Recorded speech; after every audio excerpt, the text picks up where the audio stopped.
मित्रांनो, मकर राशीच्या पत्नीचा व्यावहारिक दृष्टिकोन, हिशेबीपणा, काटकसर हे मुद्दे सिंह राशीच्या पतीला पटत नाहीत. तिचे त्याबाबतीतलं वागणं त्याच्या मते बऱ्याचदा अतिशयोक्तीचं असतं. सिंह राशीच्या पतीच्या मते जशी स्पष्ट आणि मुद्द्याला धरून असतात, तशीच मकर राशीची पत्नी देखील तिच्या विचारांच्या बाबतीत पक्की वैचारिक बैठक करून असते. सिंह राशीच्या पतीसमोर तिला नाईलाजानं शरणागती पत्करावी लागते, भलेही तिचा निर्णय बरोबर असू दे आणि पतीचा निर्णय चुकलेला असू दे. तुम्ही म्हणता तेच बरोबर असंच तिला म्हणावं लागतं. मकर राशीची पत्नी स्वभावतः प्रयत्नवादी आणि तडजोड स्वीकारणारी असते, पण सिंह राशीच्या पतीच्या मानापमानाचा देखील तिला विचार करावा लागतो.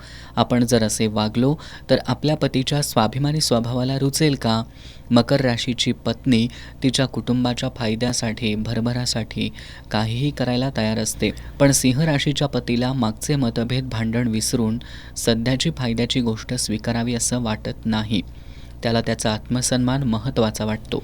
त्याच्या स्वाभिमानापुढं त्याला बाकी सगळे तुच्छ वाटतात.